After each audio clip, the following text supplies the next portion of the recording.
Hey, good to see you again. I am talking today about just briefly about a book that Brent Harris and I wrote not that long ago. God's Man, God's Woman, Making It Count.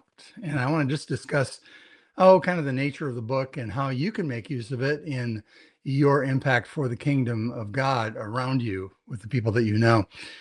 Um, I know a lot of people have already read this book, and over the year, though, since it came out, we have had a lot of discussions. And I, in particular, have been spending time talking to individuals, and I'm realizing that these 10 conversations with men and women have everything to do with Gen Z, Gen X, millennials, and baby boomers. And they're not only things that are unique to each one of us, but they're shared by each one of us because, after all, we're all humans, no matter what generation we come from, right?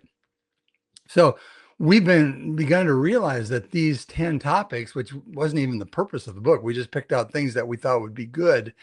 They are revolving conversations for anybody who wants to live a connected life. So, a peaceful friendship with Jesus and a meaningful relationships at home with friends is much of what, in the final evaluation, will determine the extent of each of our own satisfied mind, because that's the goal, right? Because you know how it's all going to end. It ends that way for everybody, but we want to end our journeys with a satisfied mind. So, what does that mean?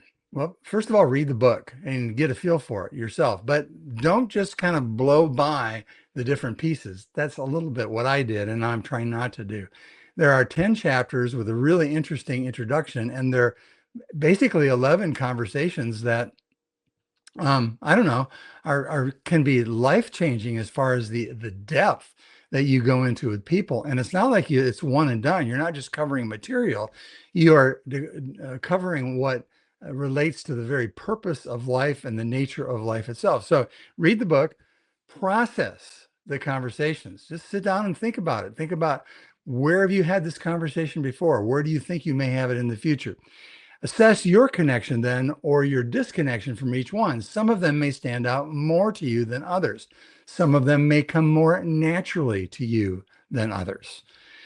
Also, then set your own trajectory to become God's man or God's woman. What does that mean? Does that just merely mean going to church? No, there's more to it than that. Not that church is bad. It's just that, if you want to become God's man or God's woman, you're going to have to be intentional about it. It's the nature of life. And the Bible teaches this over and over again. And then the next thing is help others do the same, go through the same process. It's low impact, kind of flies by itself. You just learn to do these conversations. I explain this to people who are less shy than me all the time. How do you engage conversations of substance? And you can figure out how to have each one of these conversations by yourself that fits your own giftedness and your own abilities and your own background. So, don't miss the conversation again in the introduction. It's actually potentially quite profound when you think about God's man, God's woman. There's a comparison there, but there's also very much an overlap of what's found there. And if you have an awakening spiritual heart, which, I'm not assuming that you do that or presuming that you do, but if you do have an awakening spiritual heart, whatever level that's at, you might relate to this. These are Jesus's words out of Matthew 9. Seeing the people, he felt compassion for them because they were distressed and dispirited, like sheep without a shepherd. Then he said to his disciples, the harvest is plentiful, but the workers are few. Therefore, passionately beg the Lord of the harvest to send out workers into his harvest fields. Again, Matthew 9. So God's man, God's woman, it's a tool to help you cultivate continued connection for yourself and others and building Jesus' kingdom, if that's an interest of yours.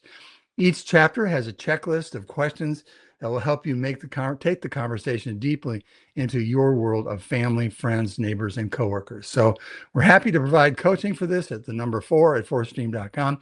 And you can also order books at brentharrisbooks.com. Enjoy it. I think you'll find it a good tool, particularly if you dive into it personally.